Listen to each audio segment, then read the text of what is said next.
በስመ አብ ወወልድ ወመንፈስ ቅዱስ አሐዱ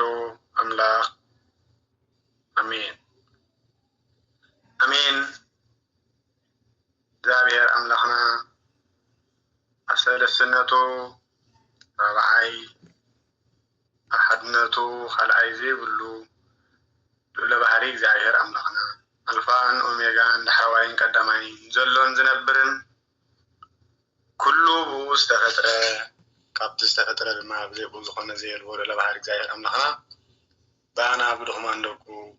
ዝኸበረን ዝተመስገነን ይኹን። ከምኡውን ኣዴና ቅድስተ ቅዱሳን ድንግል ወላዲተ አምላክ ወትሩ ኣብ የማን ወዳ ትቀውም ንስሌና ትጽልን ተማልድን በተወዳ ዝሃባ ክብሪ ግባይ እሞ ዝኸበረትን ዝተመስገነትን ትኹን። በክርስቶስ ክርስቲያን በወልደ እግዚአብሔር ውሉዳን መንፈስ ቅዱስ መንፈሳውያን ዝተሰመኹም ስድራ እግዚአብሔር ናብዚ ቅዱስ ዕለት ናብዚ ቅዱስ ስፍራ ንቅዱስ ዕላማ ቅዱስ እግዚአብሔር ዘሰባሰበናን ዘነቃቅሐናን ክብርን ምስጋናን ኣምልኾን ስግደትን ንዘለዓለም ንእግዚአብሔር ኣምላኽና ይኩን አሜን። ሽምባር ምእመናን ምእመናት ከምቲ ሐዋርያው ቅዱስ ጳውሎስ ዝብለና ምእንቲ ከይጠፉሲ ናብቲ ዝበሃለኩም ኣዝኹም ክትቕልቡ ይግባእ እዩ ከም ዝበለና ንሕና ድማ ናብቲ ዝበሃለና ቃል ክነስተውዕል ክነድህብን ህይወት ክንረክብን በረኸተ ስጋ በረኸተ ነፍሲ ክንጓናፀፍ ብምስትውዓል ክንነብር እግዚአብሔር ክረዳእና ናይ እግዚአብሔር ኣምላክ ሰናይ ተስፋ ይሁነልና።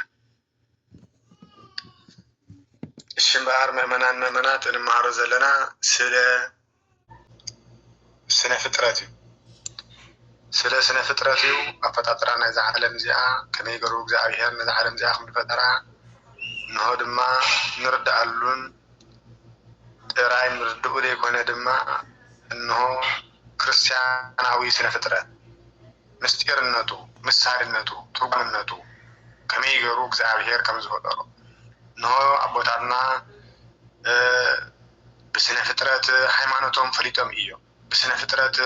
ተረዲኦም እዮም። ንእግዚአብሔር ኣምሊኾም እዮም። ስለዚ እሞ ንሕና ከኣኒ ዘሎ መምህር እኳ ከየድልየና በቲ ናይ እግዚአብሔር ድንቂ ዝኾነ ስራሕ እንሆ ድማ ተረዲእና ዕብየቱ ልዕልምንኡ ክብሩ ክንርዳእን ክንፈልጥን የኽእለና እዩ እሞ ንሕና ድማ ኩሉ ግዜ ከመይ ገይሩ ከም ዝፈጠሮን ንምንታይ ፈጢርዎምን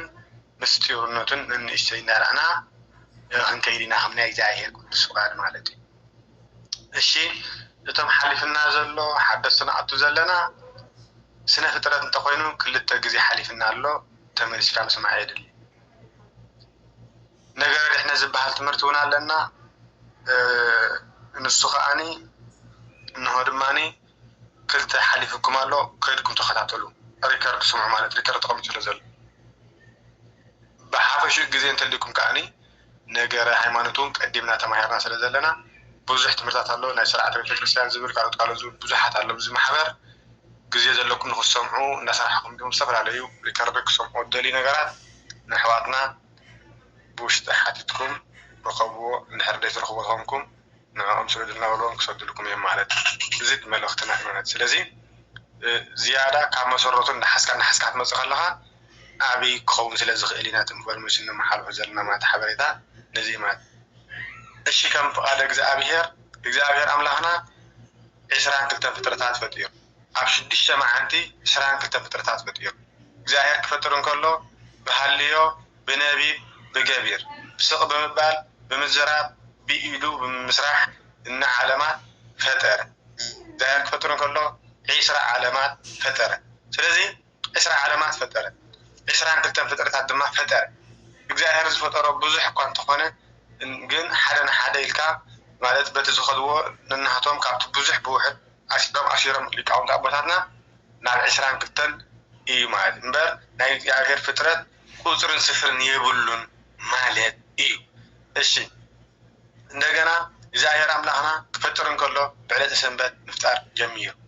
ስለዚ ኣብ ዕለተ ሰንበት እግዚአብሔር ኣምላኽና 8 ፍጥረታት ፈጢሩ እቶም 4 ባህርያተ ስጋ እንዳበልና ንፅውዖም ንፋስ ሓዊ ማይ መሬት እዚኦም ድማ ጉንዲ ፍጥረት እናተባሃሉ ይፍለጡ። እዞም 4 እዚኦም ድማ ባህርያት ናይ እግዚአብሔር ኣምላኽና የረዱና እዩ። حوي حيال مخان نفاس إنه دماني فراد أملاك مخان حتى أن كابتاك كم يفل خمزخان سلازي زرد إيه ماي ينسى خمزخانه إجزاء هردما نسح سكان نسح نفس الدل خمزخانه زرد مالك سلازي مريد دما عقوس أملاك حيا إنه دماني عقوس أملاك خمزخانه حبتي نايك زاهر دمان عاقل كم زخانه زرد مستير مالك إيه لذي نزيلو زاهر كم فترة تردينا أبز حلف مالك زاهر سلمات فتيرو سلمات دماني نعيت مراميركم تروحوا نايت تقولون هم كبس للدليل سلمات فتيرو نمنتاي أب سلمات كتري كم زي تخيل كله كم دمان نايك زاهر مستير تمرامير كاخت بصح أي كأذني أم قايدو نايك زاهر مستير تمرامير نحركب من حدا تراسب مستير تمرامير نحركب عمية بالنان مالك إيه سلازي زاهر نزي نجرزي ترديو مال نزي كم فترة نمحر مال برهان دما بدحرين فتيرو سلمات ناي أوريت مساليو ناي بلي كدان مساليو ناي ديابلوس مساليو حدش كدان دماني نهو دما برهان ناي حدش كدان مساليو ناي ونجل مساليو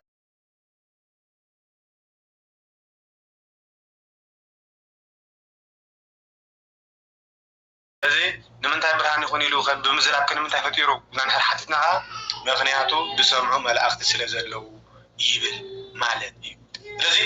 زي كابت زحلفه استمحرنا ايو مالتي كابت بزح بوحد نازم ستير زي ينقرنا مال هالشي بزوج تون بتم 4 بحريات سكان انت يالو سلسلسته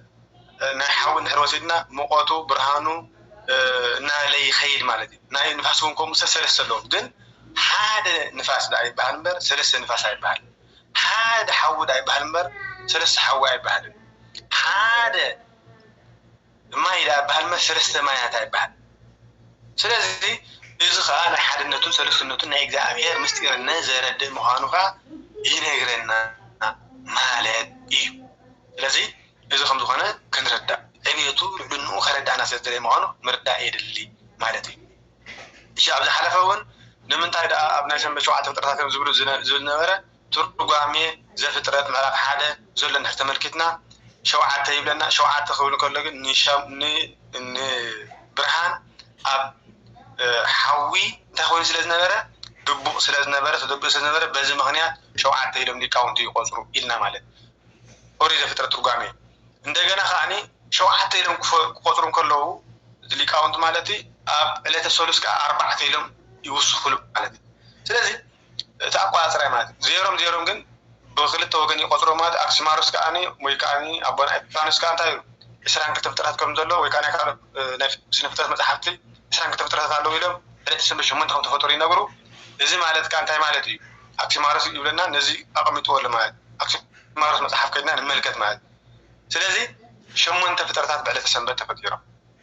يلنا يزل كبير قال لك أني برهاني حوس أب سولس زلوا خاني ثلاثة فترات مليون كأني يقتل معه كل يوم تملك كاونت كنت أب حالا الردا يوم تبع زغورمر أب حالا نايت ترى وقوما يوم دنورمبر إتي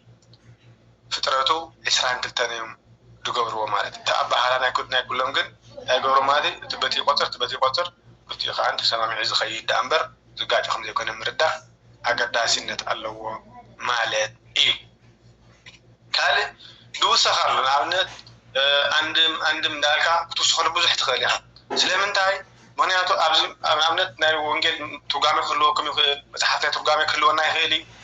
بمولو تترجمو تودي مالت جن أيبل نبرخت زاكل يوم مبر عندم دالكا بزح مسير كوس زخيل إيو مالت بفلاي أبناي ترجمي بيت نهربا تاريخنا مالتي أزي سفيح ترجمات زلوا مالت لذي السم مخانو كاو مخانو كنت بدأ لنا مالت عند من دلائل اللي حكيتلو أعتمد عفا وشتو هو يغطي الكم زلوا خنردا فنتحساس مالت إيه لذي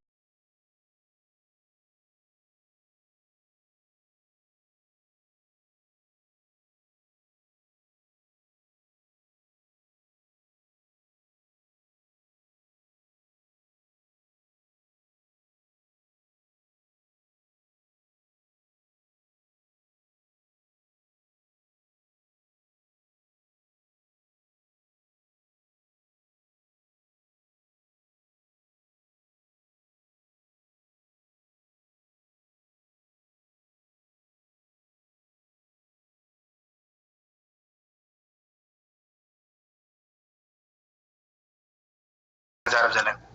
هو እግዚአብሔር አምላክና 10 ከተማታት አበይ ፈጢሩ ኣብተን 3 ዓለመ መላእክቲ 10 ከተማታት ኣለዋ ኣብተን 10 ከተማታት ከኣኒ እንታይ ገይሩ 10 ሓለቃታት ኣለዉ ሓለቃታት ማለት ኣብ ማሕደርቲ ማለት ዘመሓድሩ ማለት ነታ ከተማ ዘላ ዘመሓድሩ ሓለቃታት ኣብኡ ገይሩ ማለት ነታ ቀዳመይቲ ከተማ ኣጋእዝያ እንትበሃል ኮይና ኣጋእዚ ትበሃል ኮይና ንሆ ድማኒ ሳጥናኤል ዝተባሃለ ንሆ ድማ ዳሕራይ ሽሙ ዲያብሎስ ዝኾነ ንሱ ዘመሓደራ እያ ማለት ካልኦት ከዓ በዓል ቅዱስ ሚካኤል ገብርኤል ዑራኤል እናበሉ ሶርያን እናበሉ ብዙሓት ሰላታኤል እናተባሃሉ ዝኸዱ ብዙሓት ኣለዉ ማለት እዩ ዝያዳ ናቱ ትምህርቲ ስለ ዘሎ 10 ከም ዝኾኑ ግን ምርዳእ የድሊ ማለት እሺ እዚ እንድሕር ተኢልና ኣብታ ሓንቲ ከተማ 10 ነገድ ኣለዉ ኣብታ ሓንቲ ከተማ 10 ነገድ ኣለዉ ሕጂ ንምሳሌ ኣብ ኢዮር 4 ከተማ ኣለዋ ኣብ 4 ከዓ 4 ሓለቃታት ኣለዉ 4 ከዓ ነገድ ኣለዉ ኣብ ሓንቲ ከተማ 10 ነገድ ኣለዉ ማለት ሓደ ሓለቃ 10 ነገድ የመሓድር ማለት እንደገና ኣብ ራማን ኣብ ኤረርን ከዓኒ 3 ከተማ ኣሎ ማለት ኣብ ራማ 3 ከተማ ኣሎ 30 ነገድ ከዓ ኣለዉ 3 ሓለቃታት ከዓ ኣለዉ 10 ከዓ ነገድ ከዓ የመሓድሩቶም 3 ሓለቃ ማለት ተደመሮም ምስ 4 70 ነገድ ይኾኑ 7 ሓለቃታት ከዓ ይኾኑ 7 ከተማ ከዓ ይኾኑ ኣብ ኤረር ዘሎ ከዓ 3 ከተማ ኣሎ 3 ሓለቃታት ኣለዉ 30 ነገድ ኣሎ 100 ይኾኑ ሕጂ ተፈጥሮ እግዚአብሔር ምስ ፈጠሮም ነቶም መላእክቲ ኩሎም ምስ ፈጠረ 100 ነገር ገይሩ ምስ ፈጠሮም እዚና ንዛረብ ዘለና ሕጂ ተፈጢሩ እግዚአብሔር ፈጢሩ 100 ነገድ ይፈጢሩ እምበር 99 ነገድ ኣይኮነን ፈጢሩ 10 ከተማ ገይሩ ይፈጢሩ እምበር 8 ወይ 9 ገይሩ ኣይኮነን ፈጢሩ ሕጂ ዝክ ንርዳእ ኣለና ማለት እዚኣ ሕጂ ተረዲና ብድሕሪኡ 10 ነገድ ከም ዝፈጠረ ንሕር ተረዲና ኣለና ድሕሪኡ ዲያብሎስ ከመይ ገይሩ ወዲቁ ከመይ ገይሩ ተጓዲሎም ዝብል እንዳመፀ ይኸይድ ማለት ሽዑ ጎዲሎም ዲዮም በዚሖም ዲዮም እንታይ ምትኾይኑ ይቕፅል ማለት እዚ ነገር መልኣክ ስለ ዝኾነ ትምህርቲ ዳቦ ስለ ዘይኮነ ኣይንኸይድና ስለ ተፈጥሮም ግን 10 ከተማ ምዃኑ